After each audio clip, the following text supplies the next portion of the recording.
Welcome, friends. Thank you for joining us in the study of the Gospel of John this day. And as we begin our studies, it will be that will be taken from the 7th chapter of the Gospel. The 7th chapter of John is that records the many different controversies and opinions that individuals expressed about Jesus. First, it was that began in Nazareth with his own brethren. Because in the early verses of the 7th chapter, his brethren apparently had not seen his miracles. They said, if you do these things, well then, manifest yourself unto the world. No one seeketh to be known, and doeth the things he does in secret. And then the record says, even his brethren did not believe in him. And so there were the matters of controversy that the brethren had with Jesus. They didn't know whether or not what he was doing was true or false. But they did have the idea, you need to go to Jerusalem to do it. Now, they were fixing to go to Jerusalem. They were going to attend the last yearly feast of the Jews, and that was the Feast of Tabernacles. It was one of 3 feasts that every male Jew was required to attend. And we are told among the people of the present day that it was that was one of the most popular of the feast. And they were going to go, and Jesus said, I'm going up, not yet, but you go on to this feast. And so they did. But then Jesus did go, and in secret he went, as though in secret, and he came to the city of Jerusalem where the feast was to be observed. Already there was much rumbling and discussion about Jesus. He'd been teaching for a year or so. He had working his miracles during that period of time. And there was all kinds of conflicts among different individuals about him. There were the Jews that came from the provinces outside of Jerusalem that came, and they whispered among themselves because they didn't want the rulers and the Pharisees to know what they were talking about because they feared them. But they talked about Jesus, and some of them said, he's a good man. And others said, no, not so. He deceives the people. And as we've seen, the brethren also were there. And Jesus, in the midst of the feast, went up and taught in the temple. And it was there in the temple that the rulers heard him. And they were astonished at his teaching, as those who listened to him were. Because he was one that taught them, as the record says, and they asked the question, how to know if this man letters, having never been taught. And of course, they do not mean that he was one that was totally ignorant of the Scriptures, but rather he had been trained in one of the established schools, and there were 2 major schools at that point, Hillel and the college of the school of Gamaliel, which college we remember because it was the school that Paul had gone to from a youth. But those were ones that were discussing among themselves, and they said, how does this man know these things? Because he hasn't been trained in one of the schools. But then as the day and the week grew on, we find that the Jews that were in Jerusalem were ones that had questions among themselves about Jesus. Now, the people that were in the outlying reaches of Judea were ignorant of the connivings and the intrigues of the Jewish rulers. When Jesus had, in this occasion, in this chapter, said to them that, why do you seek to kill me? They said, why, you have a demon.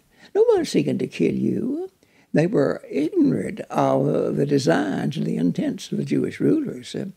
But it wasn't hidden from the people that lived in the city of Jerusalem itself. They looked, they saw Jesus teaching openly and the rulers doing nothing, and they said, can it be that the rulers know that this is the Christ? But he said, we know something about the Christ. We know that when the Christ comes, He's going to be one that's going to come suddenly. He's not going to come quietly. And we know where this man is. We know he's from Galilee. We know that he is from the city of Nazareth. So there was controversy among the Jews of the multitudes in the city of Jerusalem. But then, as the week grew on, other controversies arose. We find that the multitude, who at first had questioned about him, some saying he's a good man, others saying no, he's not because he leads the people astray. Some among that multitude likewise questioned about Jesus. And as they talked about him, they said, well, we know where this man came from, but the Bible teaches and the Scriptures teach that Jesus comes from the seed of David and from the city of Bethlehem. And he's from Nazareth and he's from Galilee. So he can't be the Christ. But as we look on and as the week goes on and the day passes by, we find that as they murmur among themselves, some say, this is surely the Christ. Nobody can do any greater signs than he. And who of the prophets, if Christ comes, if the Messiah comes, will he do more signs than what this man does? And so the Jewish rulers heard them talking and murmuring about themselves. They decided that they'd better begin to act. And so they called themselves the officers. And they said, we want you to arrest Jesus. Bring him to us. And then as it continues on, we find that they listened. As they went to seek to take Jesus, he was surrounded by the people that were listening to him, and apparently they didn't have opportunity to immediately arrest him. But when they listened and were compelled to hear what he had to say, they didn't take him. They brought themselves back to the rulers, and the rulers said, why didn't you take him? Why didn't you take him? That's what we sent you to do. And they said, never man spake like this man spake. And the rulers, the people said, are you of Galilee? Which one of the Pharisees or the rulers or the teachers have embraced the idea that this one is Christ, the Messiah? But among that number of Pharisees and teachers was a man by Nicodemus, whom we'd met earlier in the Gospel in the 3rd chapter, a man who came to the Jesus by night and said, Rabbi, we know you are a teacher come from God. No one can do the things you do except God be with him.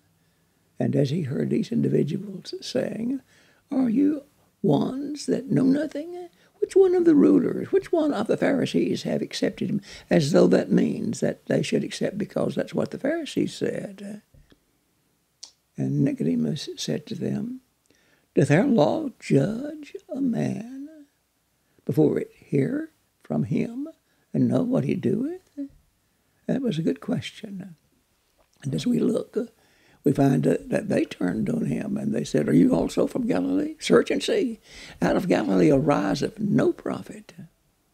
And so there were these controversies, but these were occurring in Jerusalem except for the one which was in Nazareth, Jesus with his brothers, but all over the land of Judea and of Galilee and beyond the regions. People were talking about Jesus, and they were much in disagreement about what Jesus taught and who he was.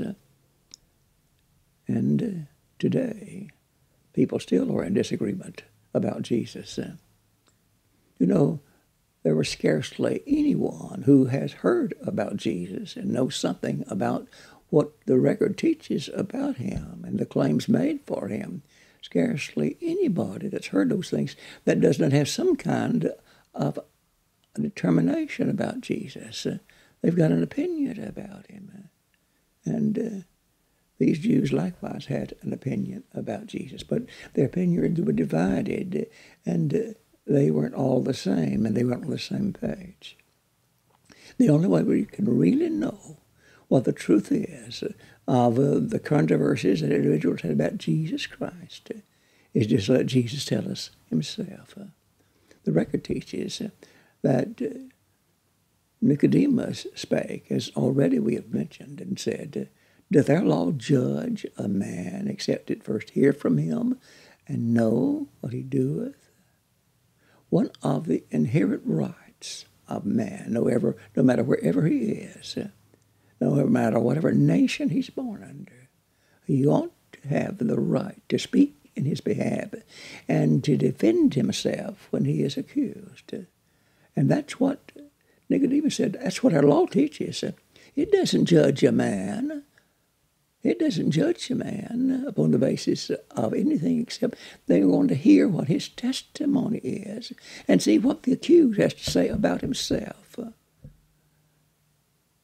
When Jesus was speaking to some of the Jews on this occasion, we find that earlier in the chapter he had said this, that my teaching is not my own, but of him who sent me. He said, if any man willeth to do his will, he shall know of the teaching, whether it is that I speak of myself or of the Father. And Jesus hit the nail on the head. He said, if a man willeth to do his will, he must, and he will know of the teaching. He'll know whether I'm telling the truth or whether I'm speaking falsely. If a man is going to learn the truth about Jesus, there's one thing certainly that he must want, and he must want to do. As Jesus said, if a man willeth to do his will, he shall know of the teaching, whether I speak for myself or some other. I've got to want to know what the truth is about Jesus. I've got to dismiss what others may say, what varied opinions that I may have had in times past. If I'm going to know the truth about Jesus, who he is, what his claims were, then I'm going to have to want to do the will of God. But there's another aspect involved in that. Long years before Jesus walked upon the earth, a prophet of his named Jeremiah spake to the people and said, and ye shall seek for me, and ye shall find me, when ye shall seek for me with all your heart. If I'm going to seek for the Lord, I've got to seek for him with all my heart. And so as we look in these controversies, we find that some of the issues that were among them was they just didn't have complete knowledge. For instance, there were those that said, why, the Christ is of the seed of David and comes from the city of Bethlehem. This man is from Galilee.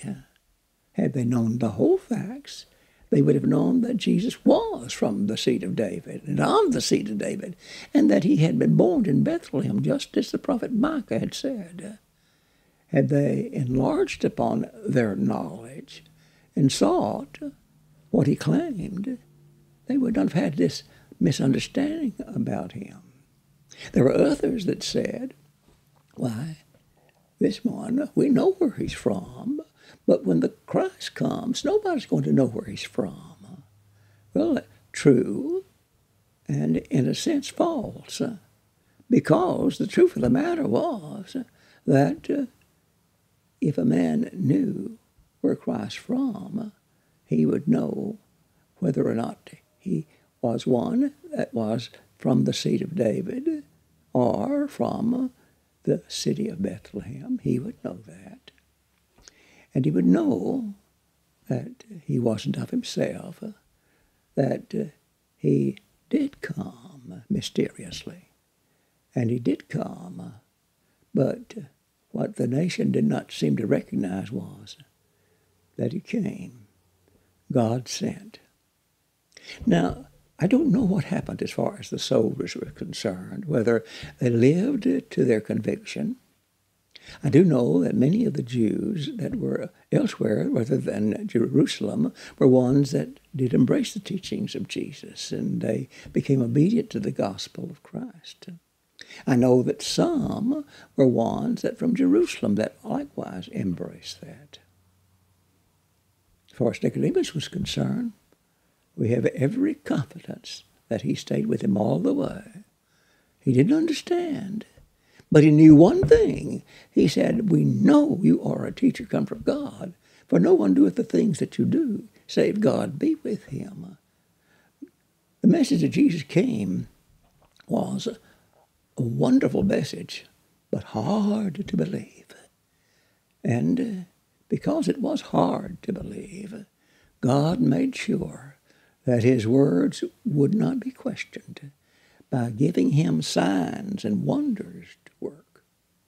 That was the gist of his ministry, and working the signs and the wonders, healing the sick, raising the dead, giving sight to the blind. He did that. And John later in his gospel writes, many other signs and wonders truly did Jesus, which are not written in this book, but these are written that you might believe that Jesus is the Christ, the Son of God, and that believe you might have life in his name.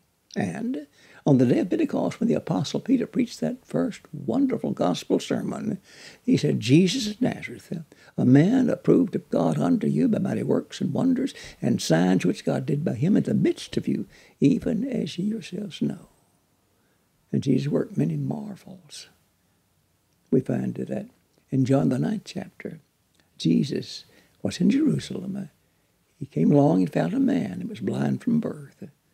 Jesus healed him, gave him sight. What a controversy arose.